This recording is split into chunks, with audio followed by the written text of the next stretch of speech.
Good afternoon, everyone. Thank you for joining us today for this exciting webinar. As promised, always, Joy Performing brings you exciting webinars, exciting agendas, exciting panelists. Uh, Before we deep dive into our agenda or I even introduce our panelists, uh, let me start this as usual. Let me start this with some interesting quotes. Okay, continuous improvement is better than delayed perfection, as said by Mark Twain. And by Henry Grove, I would like to quote a very famous quote, which actually intrigues me a lot whenever I talk about uh, uh, improvement or continuity or continuous improvement. A corporation is a living organism. It has to continue to shed its skin. Methods have to change. Focus has to change. Values have to change. The sum total of these changes is transformation. And with that, let me introduce you to our esteemed panelist, Arun Mani. Arun is a seasoned professional, HR professional. He has a very deep experience of more than 3 decades. So thank you, Arun, to find out time on this afternoon, and thank you for being with us today. Thank you, Mr. Ravi Verma and Joy of Performing, for inviting me for this podcast. See, it's always a pleasure to connect in such sessions. And in fact, when Janvi spoke to me about this session, I was very excited because performance and performance metrics and PMS related topics are the areas that I'm very keenly interested and I work on. So I'm sure the next 1 hour is going to be insightful to all the audience, and I'm sure I'm going to also learn from yourself as well as from Inwin during today's call. Look forward and thank you very much. Thank you, Arun. Thank you. Audience, let me also introduce you to our second panelist, who is also a seasoned HR professional, Mr. Edwin Joel. We fondly call him Joel. Thank you, Joel, to find out time on this afternoon. I would like to request you both to briefly introduce you to our audience. So let us start with you, Joel. Thanks, Ravi, for the invite and the opportunity. We are indebted. So I would say it's a good afternoon for everyone, and it's a privilege to join this webinar on corporate performance management and engage with dynamic and insightful audience. Being an aspiring HR leader with exp- um, extensive experience in both non-profit and industrial sectors, I would look at facilitating versatile skill set in people management, administrative, safety, and strategic development, which in turn governs towards organization excellence. Being looking at empowering individuals and teams to their full potential, I look at providing a supportive, inclusive, and performance-driven environment, which will in turn yield exceptional results. And I believe operational excellence comes from proper people management, and how do we impart or ensure the well-being and a culture of trust and security. And ethics, corporate governance, and CSR are cornerstones. And I believe every organizations are rooted in their philosophy of integrity, accountability, and genuine commitment towards societal impact. Looking forward, I think we have a great panel over here, and looking forward to today's discussion. Thank you, and thrilled to be here.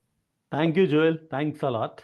Arun, kindly introduce yourself to our audience. Uh, Good evening, everyone. My name is Arun.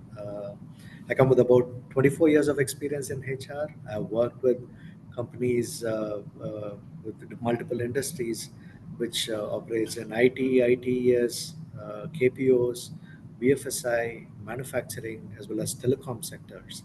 So, in my recent last stint, I was managing the plant HR operations for one of the manufacturing companies. And prior to that, I was heading HR for a global organization for their HR analytics, where we were setting up data and HR analytics program for them.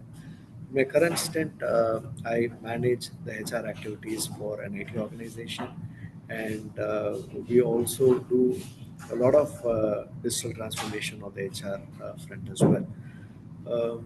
My key strengths lies in developing businesses, because the power of HR is to showcase how much human potential can add its value to bring the business to the expectations of what the CEO and the directors want them to meet.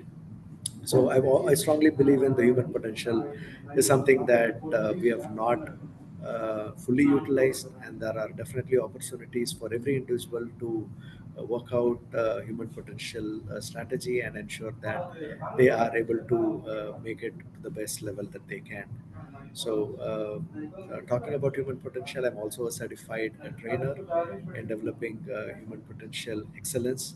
I'm a certified train the trainer, and I have close to about 15 different training certifications, which cover right from behavioral interview to a level of why do we have to do an engagement survey.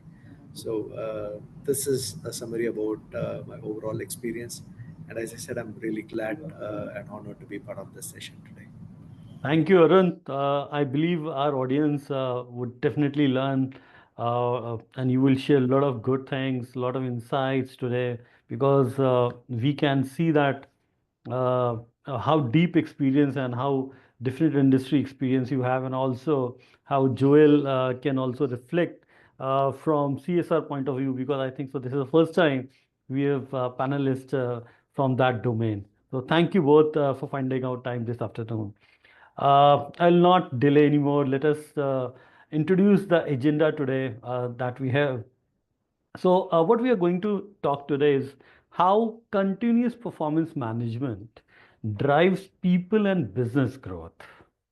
Okay, and let me reiterate the agenda once again for our audience. How continuous performance management drives people and business growth. So with that, let me first come to Arun. And Arun, with your experience and with such a diverse experience, how would you describe continuous performance management over traditional performance management? And then also, please highlight why do you think it is essential today? Um, See, the traditional approach is something that even veteran HRs would strongly believe, and they will vouch that it is one of the best methods to evaluate an employee. But in today's scenario, where things change, where the targets change, and there are a lot of expectations from the employee when it comes to the PMS and its related activities, it is really essential for organizations to consider continuous performance methodologies to ensure that day-to-day basis they are able to achieve the targets. Giving you an example, when I was working with one of the top BPOs in Chennai, we had employees having quality concerns on the output that they provided. These quality challenges we were able to find only by the end of the month, and by the time we were able to address those quality issues, client had already evaluated those metrics, and we started getting penalties. So we thought, if something can be done the way we evaluate people, if something can be changed there to monitor their performance in a better way, it would not just help us to avoid those penalties with the client, but also to improve our quality output, and at the same time ensure that our employees also understand how those mistakes or errors contribute on a bigger scale. So with these factors, we were able to evaluate their quality outcomes the very next day, and we also evaluated their performance metrics. So what we did was, once the employee completes their work for the day, even before they could log in for the next day's work, there is a dashboard that the supervisor gets. So with that particular dashboard, the supervisor would be able to begin their day with a sunrise meeting. And the first meeting, he'll be able to say these many errors have happened and this could be avoided.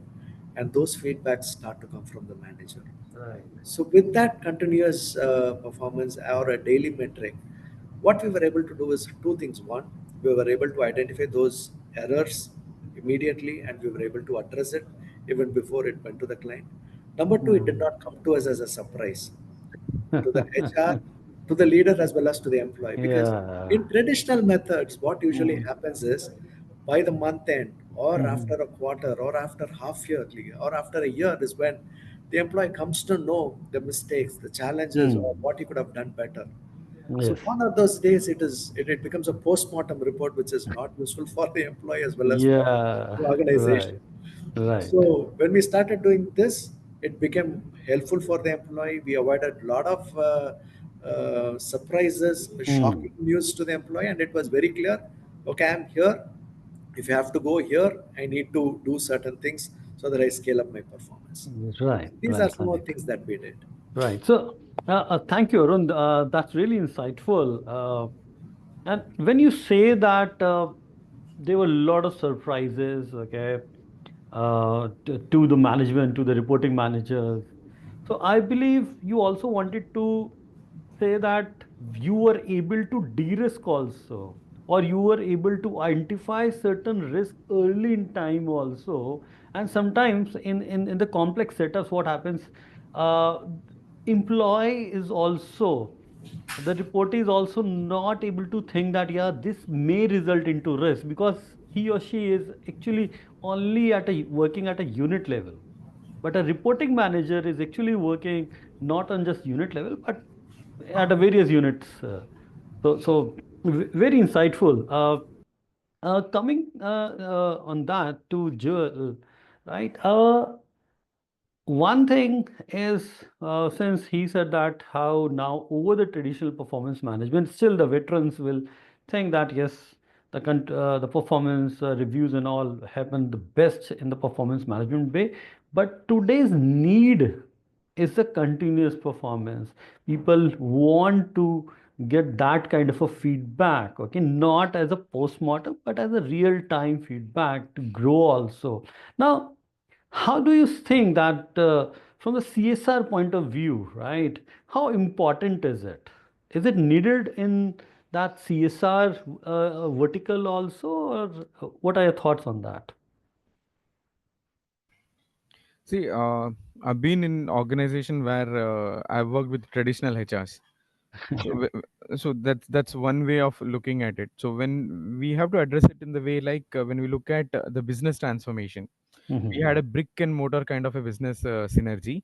Now we Yeah, have gone to work from office, work from home, and work from anywhere. So yeah, that's the business digital transformation which has happened. So right. likewise, there has been generational change over in the diversity of workforce. Hmm. So the needs, I'll stick to the basics like Maslow's theory. Need, Hmm. desire, and wants of the workforce has changed. So how Yeah. do a system come in place which can look at those governance? So when you look Hmm. at a CSR, you have display it like first is we as individuals to be responsible. Next is Hmm. social responsibility as a team, and then the Right. corporates governance coming into picture. How we can give back to the society. So Hmm. there you have a terminology called as social return on investment. Yes. Yeah. We on a CSR footfall, we look at that governance to come in because we are looking at impacting lives. Right. If you look at an example where you're working on an education sector, more Hmm. than the funding or anything, we are looking at how many people are being empowered to change their their living environment or the Hmm. way they look at situation. How do we empower them? So this is Right. where we look at social return on investment, and Hmm. there may be a lot of ways in which it is not quantifiable, Hmm. but still when you impact a human's life, the joy is different, and I believe that's the joy of performance. Yes, very true. Very true. Thank you. Thank you. So, I believe audience, you must be getting that kind of insight, right? Now, see what do leaders bring when they come from such a diverse experience, right? Right. Uh, what Joel also insisted that today's need is different, right? Yes, traditional performance management works, but what about today's need? What about today's generation needs? What about today's business needs? Because we are living in such a dynamic world. How to empower the workforce, right? So thanks a lot. And just audience, to remind you, our chat box are open. You can engage with us through the chat box also. Okay, so moving forward, okay, let us also briefly look into the whys. Okay, why do you think that organizations, or why still there's a need of continuous performance management over the traditional performance management? So, Joel, let's start from you. Okay. Traditional, like my friend Arun had told, it's the post-mortem way. So it's looking Right, at a reactive mode. When there is right, a, see, when you go to a doctor, you give him symptoms and then he cures. right. How can we look at a proactive approach? Now, HR is not what we have been when we started as a HR. So when we look at the journey of HR itself, we have been from professional, personal management, and we are now into talking about people experience. So there is where the challenge to how to look at the continuous evaluation. And as the Maslow's theory, I'll re-quote, and then I'll also look at like in real time, it's a proactive approach, and then Mm, there are regular feedback sessions, and we are also looking at the business transformation. So there would be like dynamic goal setting. Your mm, goals may change over a period of every quarter, mm, so we, mm, we need mm, to look at impacting them as well. And mm, then I think the employees feel continuously supported by mm, this kind of a regular feedback mechanism, and in short, they get aligned with the bigger picture, like you had mm, referenced in the first detailing before we started our discussion. So how mm. are these people collating it to the organization success? And I Right. think this also fosters agility, enabling Mm, teams to adapt to this kind of a transformation, and mm, aligning with the main goal of the organization. mm. Right. Wonderful. Thank you, Joel. Arun, now just expanding this question a little, okay? Now, to give the continuous feedback, okay, uh, and move away from that traditional performance management to continuous performance management, or CPM as we say, we need to break those yearly goal sheet into the quarter goal sheets.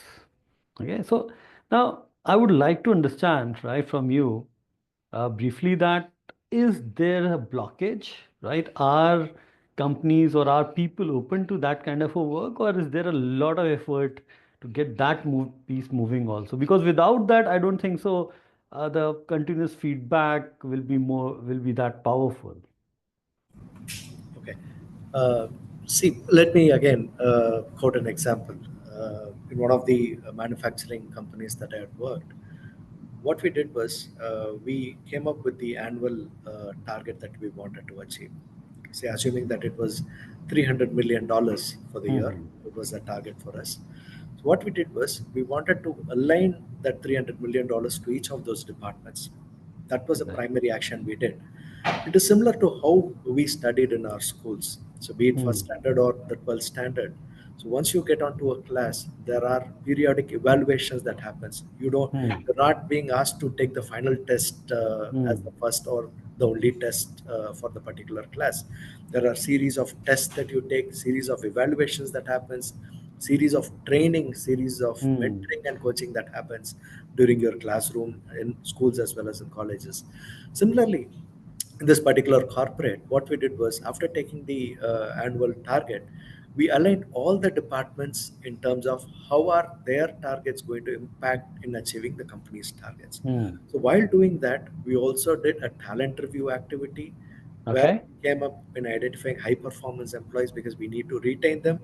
And number two, we have to come up with training need analysis for employees who are meeting the expectations or slightly below meeting the expectations. So Hmm. while coming up with these activities, it became a continuous performance metric process in Hmm. terms of not just identifying the talent to move to the next level, but also making employees perform in terms of achieving Hmm. the overall target of the company. While doing this, the first year, yes, we were able to achieve the target at ease, which opened the eyes to my US corporate or I mean Hmm. corporate team. They said while doing this, they also wanted to implement it for their teams, and by Okay. doing that, the target went up by 25% for the following year. It was Wow. not an easy task, but at the Yes. same time, the organization felt yes, if we could do things the way we've started to do, the targets can be met at ease, and at the same time, we'll Hmm. do better the following year. Yes. So the reason why I'm telling you this is because most of the organizations do have a continuous performance monitoring activity. But how Hmm. effective the monitoring comes into the action in terms of improving the employees' Hmm. performance, addressing employees who are unable to perform, and how well are you able to engage your top performers. Right. Right. So it is not just the CPM that Yes. makes the company to keep performing or to enhance their performance, but Hmm. there are also other metrics that are Yes. At play. combined Yes. with that, which makes the organization succeed and also to Hmm. continuously succeed.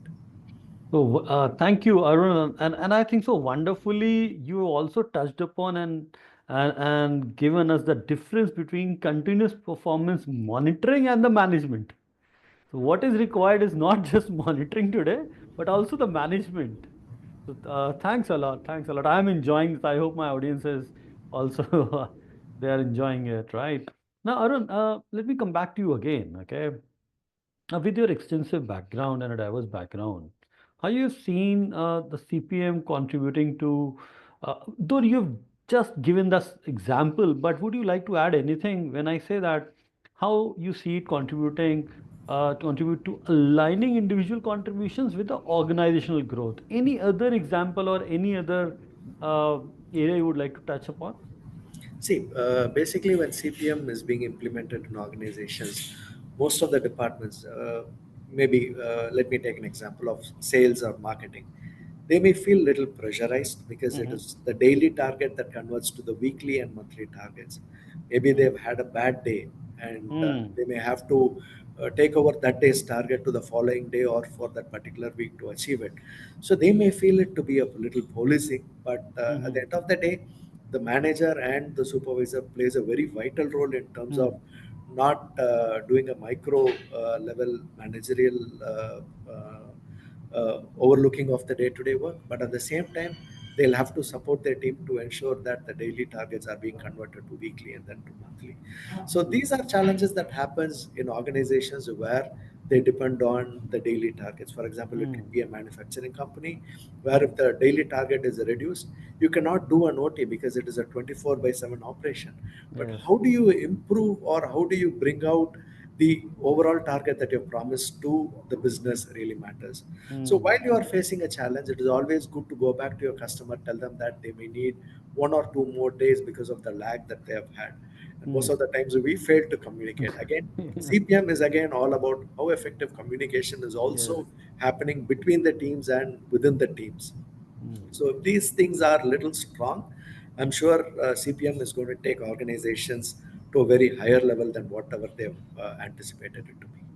Very nice. So see, and guys, please notice and please hear our leaders very carefully because Arun has shared a very vital piece of CPM communication that sometimes I feel that it is overlooked. People forget that how important communication plays a role into continuous performance management. So thank you, Arun. Joel, now with your experience, okay, now can you share an example where CPM led to a noticeable improvements in team performance or organizational success, but also share some typical problem that you have faced while implementing within the team who is working for CSR, or maybe towards a whole company who's working as a CSR, or maybe you can quote some examples, keeping in mind that field force in the mind, right?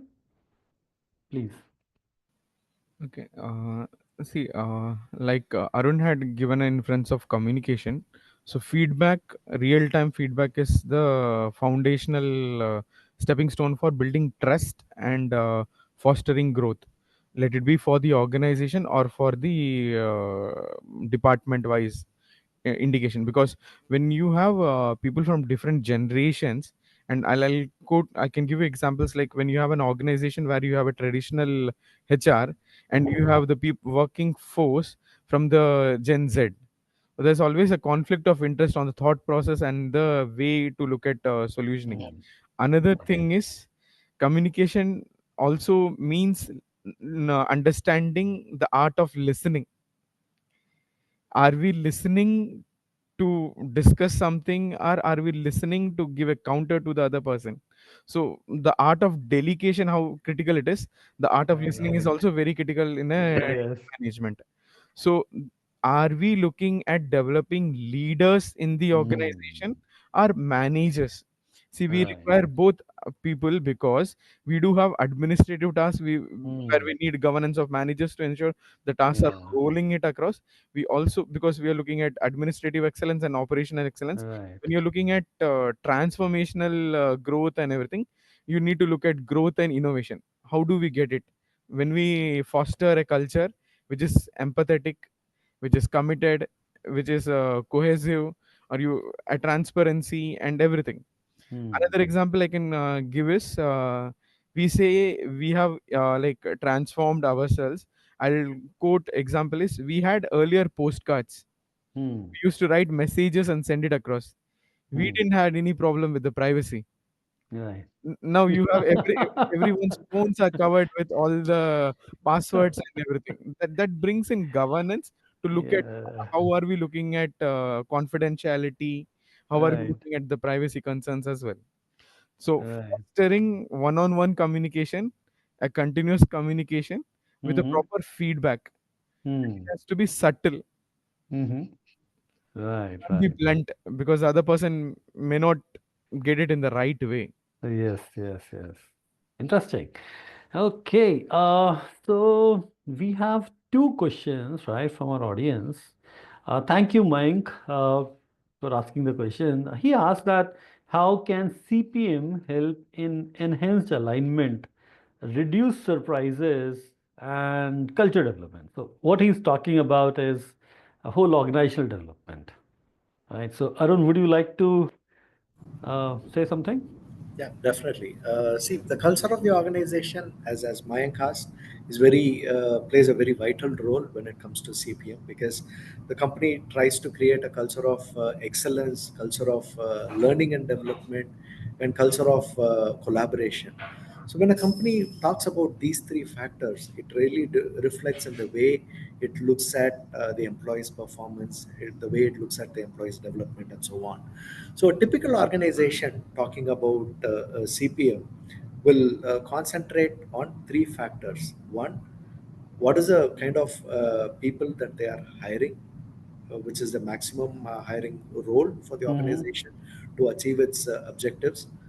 So, what is these people's role going to be in the next 2 years? Because they should not become a liability in the next 2 years, Mm-hmm. because they have to grow. So, they have Mm-hmm. to become an asset. So, what Right. are the things that an organization should do for Mm-hmm. these higher hiring people to become in the next 2 years? That should be one of their targets. Mm-hmm. The third thing would be, what is the progress in which the organization is growing? So in Hmm. today's world, what happens is we hire for today's requirements. And Hmm. once that requirement is done, we tend to fire the team and create Hmm. a culture of hiring and firing.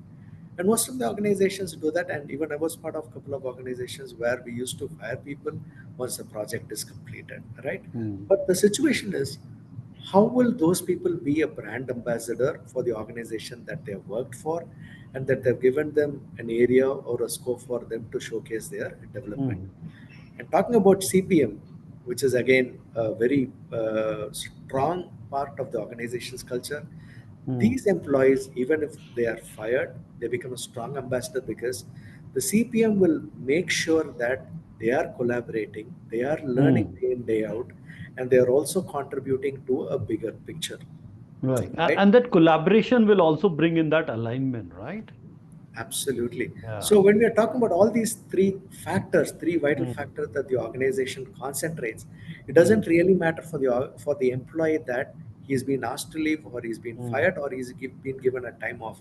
He will definitely be a brand ambassador, because the Hmm. organization is adding value to his knowledge adding value to his experience and also to the way he's been giving his outcome, the results, right? Right. So the CPM is a very is not just a performance tool.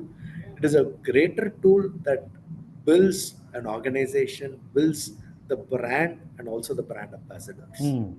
Totally. Totally agree. Joel, quickly, would you like to add anything uh, to the answer? See, it's the people who bring in the culture. Hmm. So how empower are we giving? How what powers or what delegation are we doing? It has to be the same. So Hmm. if you have like different departments, you'll have department heads who represent the culture from the top Hmm. level management, because Right. it's always the top down approach. So Hmm. the department heads has to ensure that continuous flow of information is there across Hmm. the hierarchy. Then only everybody is aligned to the organization's goal. It Hmm. in turn looks at the business transformation and business alignment. So Hmm. that's what I'll say, a continuous culture. And surprises won't be there if you have like every role a roadmap to the next 1 year, 2 year, 3 year. So like my friend Arun had given referencing is, we are only looking at a reactive mode. We are not Hmm. that we studied a topic called as human resource planning or manpower planning. Yes. That is Yes. not being done by a lot of organizations, because they themselves don't know would the organization go to the next level of transformation. So Yeah. that alignment has to be there, and HR Hmm. is not HR. He has Hmm. to be a business partner. Yes. Yes. Then only this success can be brought into the organization. Yes, totally agree. I hope, Mayank, you're satisfied. If you want to ask any other questions, please do ask. Mr. Gopalan says that CSR increases employee engagement and employee engagement improves performance management. So, yes, thank you, Mr. Gopalan. If there is any question, please do ask. Let us move ahead, okay? Now let us talk about one of the very crucial component which you have hinted also, Arun and Joel both, right, is one-on-one. Okay, how do you give that feedback? Is through those one-on-one. In our regular traditional way, we always informally we are giving that feedback one-to-one. Hey, Joel, maybe this is not working. How can we do that? Hey, Arun, right, this is not working good. How we can improve on that? So these kind of, or maybe Arun, oh, wonderful job done. Okay, a pat on the back. Okay, on the corridor. That's it. Okay, but let us talk at how formally, right? It can help us, how this real-time feedback of one-on-one can help employee grow and build trust between managers and employees. And do also please share with us and with our audience certain ways to do it. Maybe Arun, you can say one or two ways, and Joel, you can share certain one or two ways with us. So Arun, let us hear from you first. Right. See, feedback again is a postmortem activity. So there is a CAPA, corrective action, and a preventive action. Yeah. So what I strongly recommend to organizations that are doing a CPM is to do a feed forward. So Hmm. it is setting expectations and telling them where could they make a mistake, and if Hmm. what happens when they make a mistake, how should they correct it. So these are the areas where a person can align in a better way to avoid making mistakes. Number one, at the same time, build confidence. Hmm. Again, talking about traditional feedback methodologies, one-on-one is the ideal way. So most of the times, when we see people giving feedback, it is in the hallway, it is in the work area, it is when 10 people are around. They don't schedule a call. They don't even tell the person that it's going to be a performance review meeting, Hmm. right? Right. So feedback, it has to be a two-way street. Hmm. The manager and the team member, they have to prepare what went right, what went wrong, and Right. then once the objective is set, then they schedule for a meeting, and then they Hmm. meet and then discuss. Because if it is going to be a one-side call from the manager saying, hey, you did this, you could have done better, at that point the employee would not have a thought of how he could have done better. So Hmm. if you had given him a day or some time for him to understand what are the mistakes he has done or how he should Hmm. have corrected it, he could go back, reflect on what he could have done better, and then come back with probable solutions to see which could be an Hmm. ideal fit, right? So this is one way where a person schedules, meets, and then makes it a two-way conversation to understand that for a problem there are multiple solutions, and one of such solutions could be an ideal way to resolve Hmm. it, right? Resolve it. In Right. one of the organizations, what I have done a little further is we've created a team, especially for the leadership group, because it is very difficult to bring in all leaders when a problem happens, because Hmm. it is one thing that they all enjoy because they want to point hands at the person who has made a mistake, and because it is all about the annual appraisal amount as well for them. So it Yeah. becomes very transparent that someone has made a mistake, and Hmm. they're not going to get the 100% incentive, right? Hmm. So how do you break that? How do you bring that collaboration in a feedback? So when a problem arises, what we did in one of the organizations is we brought in all the leaders together, and we Hmm. said, hey, we have a case study, and we want everyone to contribute to this problem Hmm. with a solution that could be an ideal one for the organization. We called it a team consult. So it was not just a problem of a particular supervisor. It was a problem for the organization to resolve it. So when all the leaders came with their experience and Hmm. expertise, we were able to solve those problems with a minimal effort, and we started getting more solutions to the table. And Hmm. this became a repetitive process for us, and Hmm. and the leaders stopped pointing hands at each other. Instead, they started collaborating. They started approaching another department head to know what could be a better way of doing certain things, Right. right? So feedback, there are ways in which an organization can build it. Hmm. And I would also give you an example. This happened in Chennai when Hmm. Sachin Tendulkar came to play cricket, and he was staying in one of the hotels in Chennai. And I'm sure many of us would have also heard about this incident where he had ordered for tea, and when the person took the tea to his room, the hotel room, this person was a fan of Sachin, and as soon as he knew it was Sachin, if it was me, I would have asked for a signature, an autograph, or would have taken a selfie. Apparently, this guy did not do that. What he did was he asked Sachin if he could give him a feedback, right? Ah, Being such a god of cricket, didn't hesitate and asked what it was. This person immediately said, sir, in recent days, I observed that you're not able to hit a drive shot clearly because the arm guard that you're wearing is a little bigger than what you wear usually. And it is preventing you to hit the drive freely, and you're not able to score the best runs that you used to. Sachin already knew this, but except Sachin, no others knew no. that he was not able to have this drive because of the arm guard. Uh, Immediately that day evening, Sachin called his team and he wanted to alter that and see if it was the only problem, yeah. right? And as soon as he altered the arm guard, the very next day he was able to score a better run in that particular test match.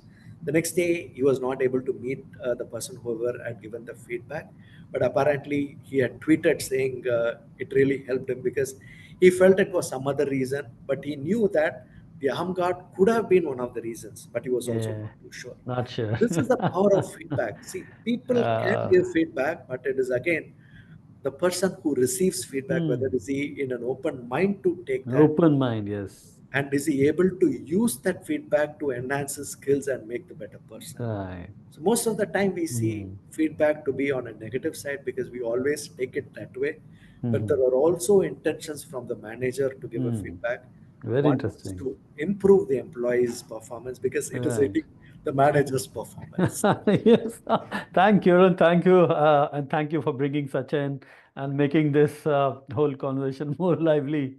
Thank you. But Arun, from the context, from the example that you gave uh, regarding Sachin, a very interesting thing occurred to me. Okay, leadership. Because while we are giving feedback, okay, there are two parts of it. One who is giving feedback and one who is receiving feedback. So yes, there people should be open who are receiving feedbacks. Okay, but I believe that the leadership should also set examples. Like here's Sachin have set an example that there was a person, right, who is giving feedback to the god of the cricket, right? and he is open to take that feedback from someone, if I may call junior, or if I might call, right, who was not right in the right context there over, but he was open. So I believe that, and I remember Jim Rohn's quote also. He says that the leadership is all about to help those who are doing poorly to do well, and also to do those who are doing well to do better or the best. It's something like that, right? So with that, Joel, I'll come to you, right? And would you like to expand on this, keeping leadership in the mind, that how would leadership or our leadership today are open to the feedbacks? Like, why not the person or the reportee can go back to the manager, and he or she can give feedback to the reporting manager? Are the reporting managers open, or they should be open or not to take feedback? You put me in a crux kind of a situation. It's perfectly fine. See, I come from a generation where I'm traditional, but I look at non-conventional ways to do things done, Right. because I've done my engineering and then I've shifted to the HR space. So it's a Yeah. non-conventional way of looking at things. And being an engineer, I always look at every problem. How can we litigate or mitigate those risks? And also Mm-hmm. looking at like how can we do a process re-engineering. Hmm. I like the concept when I don't know who had said, but it says you give the laziest person the toughest job. They'll find the crooked ways to get it done at the least Least intervention. possible time. Yeah. Yeah. So citing that, that's one way of looking at it. And like my friend and you had given a lot of insights, I'll take it like there are two cases can be taken into it. We believe, are we looking at shattering the confidence of the person who's going to have the feedback, or Mm-hmm. are we looking at empowering him to go to the next level? Hmm. That thought Right. mind, that growth mindset has to be there, Growth rather than mindset. a static mindset or looking at why it is being done. Right, right. But But Joel, sorry for interrupting, but Joel, these reporting managers, right? I'm just assuming that definitely yes, the managers must have that growth mindset. They already will be having that kind of a mindset. And the whole question is, right? Reportees must be open. That is the expectation. If I'm giving you a feedback, you must be open and you must work on that. But is the reverse also true? That the reportee can give or should give the feedback to the reporting manager, and how the reporting manager now deals with it. Okay, or in today's environment, have you seen that the reporting managers are also open to feedback from their juniors or from their team as well? The question is that. okay, so looking at that situation, there are two things more. So when we look at a traditional performance management, you have self evaluation, self assessment, then the team assessment, and you get to the balance score. This one, the curve, the bell curve, and you sort it across. Now you're Yes. looking at the entire dynamics is continuous. So you're Yes. looking at like feed forward and everything. So you're looking at instead of a traditional way, we are looking at 360-degree feedback. So you Right. have different stakeholders also being brought in, your Hmm. vendors, your suppliers, then your Right. juniors also. So there is a mechanism where there is a transfer of information and Hmm. the hierarchy change. Right. So one way to look at is we have mentoring where a senior person gives mentoring to a junior person. We Hmm. now also have a case study of reverse mentoring Reverse mentoring. Yes. where a junior Okay. person gives a tech kind of a definition to a senior person. Yeah. um, that's one way to look at it. And you have now organizations where you have Gen Z as the leadership team, and you Yeah. have people who are from the baby bloomer or millennials working under them. Under them. So Yeah. it becomes a challenge if a person comes with an experience and tells a Gen Z boss like there's a fault. Yeah. Take feedback from your The Gen Z, feedback, right? yeah. And Yeah. likewise, even the manager has to come with an open mindset to hear it out. Hmm. Like, what is the feedback? What is the See, he feedback? Yeah. also, if he says, "I know everything," means he's spoiling his own career of transformation or learning. Oh, interesting. So, reporting managers, okay. I think so. Today is the time that we, as a reporting manager, we must take feedback of our team members also positively, because that is our expectation to them, and that is how they will also expect from us. And I think so it is in the better interest of the organization, because if we all are aligned, the two-way alignment works, and I really don't see that how the team will not grow, how that individual and how the organization will not grow. Okay.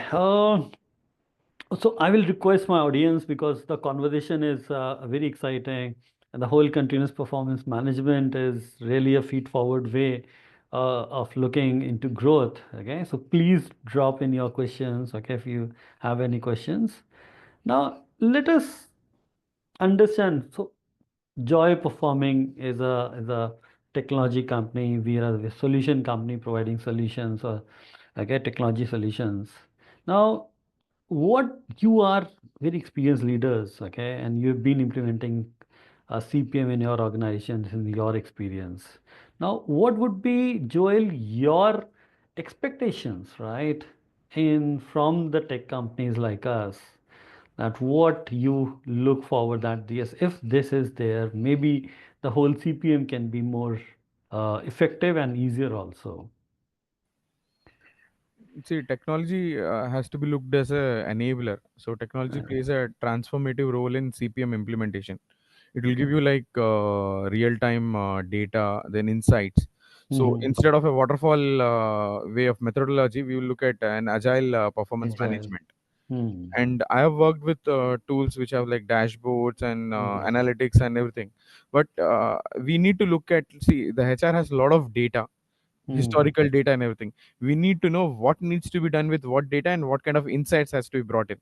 So Right. technology has to be used in a right way to get insights from those historical data, your exit data, anything and everything would Mm-hmm. be a data point. And these tools will bridge the gap between the traditional, the static and Mm. traditional reviews, and it will give you a lot of insights which Mm. we will not look into when we do a traditional reviews. And Right. I have done ISO certifications as a lead auditors in few of the management things. So I would look at it like how technology can be used effectively to Uh-huh. bring in a culture of continuous learning, Right. because organizations who don't learn, they don't survive. Doesn't I'll give you survive. an example like Kodak and Nokia. They learned from Mm. their mistakes. We had Motorola phones being the transformational player. Now we don't find a lot of Motorola handsets. Yes, yeah. So it's about you do or you die or you transform. Yes, right. Very, very, very interesting. And I think so. I'm picking up quite a few things. Communication is important. Okay. Uh, and and so it is not just the whole whole CPM process, but different aspects of it, right? Which actually makes it more important. And as you rightly said, learning is also one of the aspect.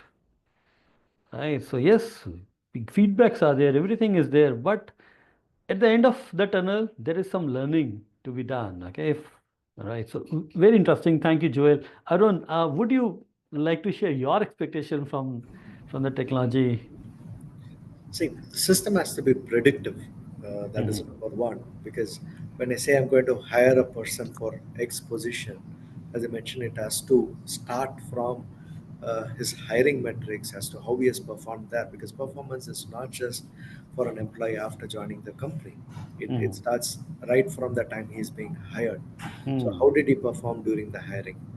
What are the Mhm. skills he has, what are the skills he require or he needs to acquire over a period of time to go to Mhm. the next level. So these are the Mhm. things that should be included in the system along with a performance model, because Right. most of the time it is the OKRs or Mhm. KPIs or KRAs that get into the system, and we largely or most of the time we forget to include the training need aspects, the skill Mhm. developments, the competency developments, so on and so forth, which adds value to the employee's performance and also to the growth. So, a Mhm. complete performance system will or should have the employee's journey on the whole, right from the Mhm. recruitments to see the skill sets and to the current level to see how has he improved, what are the transformations, how has he moved. If there was a difficult situation, that should also be part of the case Mhm. study in his performance, saying that it was a critical situation that he has handled. And it Mm, comes like a badge to the employee and or a skill point or a skill level that gives mm, employee a value or a particular badge or a star. So mm. that denotes for it, it's like a gamification. So Right. that denotes an employee's potential to Mm-hmm. move to the next level. And Right, that right. also alerts on the other side to Mm-hmm. the managers and the leadership team when Mm-hmm. someone doesn't add skills or does certifications or improve their Mm-hmm. skills, because over a Mm-hmm. period of time the skill level of the employee should improve. So if Mm. that doesn't improve, the system Mm. should predict that the person is not improving, and it should Right, give some kind of an alert as to what needs to be done for the improvement. right, right. Thank you, Arun. We have a question. One of our attendees asked that what are those metrics? Now, we are implementing CPM. Now, what are those metrics or indicators uh, that we can utilize to track or to measure the success of CPM? Would you like to share something, Arun? See, CPM is very similar to the X model or policy deployment matrix (PDM). Mm, In simple terms, see, you have an organization goal and you break the organization goal to the department goals, and the mm, department goals get further broken to the employee sub-level goals. When you have a lead indicator, there also needs to be a lag indicator. mm, Most of the time, it is only the lead indicator that we follow or showcase in our CPM or in performance models, but we don't track the lag indicators. Lag indicators, sometimes they definitely give you an insight to see mm-hmm, what could have been done better or it is getting aligned, mm-hmm, right?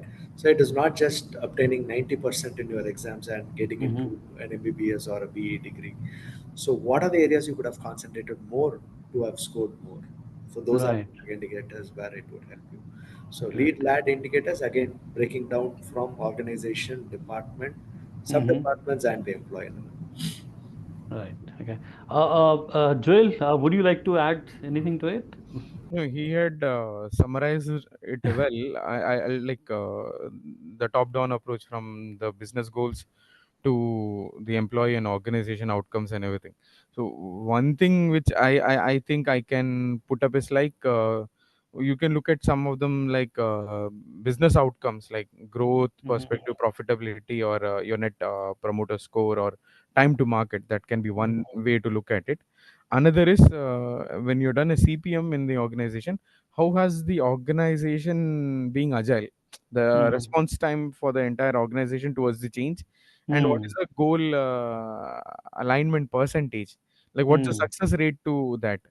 And Okay. if you're looking at like a technology for say implementation, you can look at like what is the system adoption rate, what is the Mm. success rate to that, how are the employees and the managers using those tools to engage to the system, and how is Mm. the feedback to action. We're Right. talking about everybody accepting the communication and everything. So how do Right. you look at those things, and Right. the compliances can be looked into. Sure. Thank you. Mr. Gopalan, please do write in the chat box. I believe you have raised your hand. We'll answer your question. And just to share with our panelists and to our audience that Joy Performing is now expanding into continuous performance management also. We we are going to start deploying our modules also. So if anyone wants to know more about it, please write to us, reach out to us. Okay, you can drop your message on the chat box also. Okay, we will love to get back to you. Or if anyone wants to get in touch with our panelists so that you want to know more about CPM, that also can be done. Please reach out to us. Uh, just before leaving, the time is passing, right? Uh, Now, what are your recommendations, Arun and Joel, right? If you can state one recommendation, a key recommendation, right? If any organization wants to implement or move from traditional performance management to continuous performance management, what would be one recommendation from you, Joel? See, first thing is the time to respond and the agility. Okay. I'll say if the organization is agile, everybody will move towards it. So Right. accepting the change and moving forward would be one. Right. And technology has to be used as a enabler. Right. Okay. Okay. Perfect. Thank you. Yeah. Arun, what would be your one recommendation? See, every supervisor is like a parent of the family. So, as a supervisor, they need to ensure that their children are performing really well, and they need to take the ownership and accountability. Mm-hmm. So it all drives from the supervisor to the team member. So when Mm. a supervisor performs really well, recognition has to be there. And so Mm. when the employee is not performing well, performance improvement plan or Mm. training or mentoring should be done. Mm-hmm. So the supervisor role is very Mm-hmm. critical, and they play a very vital role Mm. in terms of building successful or making companies go down. Mm-hmm. Mm-hmm. Right. Perfect. We have a question. I know clock is ticking, but would love to answer that, right? Would quarterly check-ins be adequate for CPM? I know you already have answered in some or other way, but Arun, please. See, it depends on the type of business that you do. If it is very critical, it is daily, weekly, or monthly is essential, and quarterly or half yearly is more like a postmortem or a very late insight or the data that you're going to give as a feedback. So ideally, we would recommend it to be a monthly session. If the business is really critical in terms of growth and other aspects, daily or at least weekly should be done. Right. Okay. Thank you, Arun. Thank you, Joel. I know that CPM cannot be covered in an hour. Okay, it's a very wide and very deep module, and the conversation as well also, and where definitely yes, it is breaking those taboo also, challenging those taboo also we have as a culture or as organization. It also, as you said, that it's feed forwarding. Okay, so it is also now that also. Okay, uh, so I would definitely love and would love to arrange a few more webinars on certain parts of CPM for our audiences, and maybe we will request you to come back again with some new topics. So thank you again. Thank you, audience, for your for joining us. Thanks a lot. I hope you've gathered some good insights. And as I said earlier, that if any one of you wants to, Junaid, please get in touch. I see that you've raised your hand.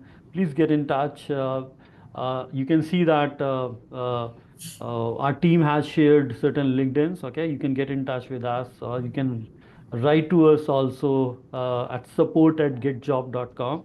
We would love to make your introductions, and we would love to answer your questions as well. So thank you once again. Thank you, Arun. Thank you, Joel. And thanks for everyone. Thank you, my team, for arranging the webinar. Thanks, everyone. Thank you. Thank you.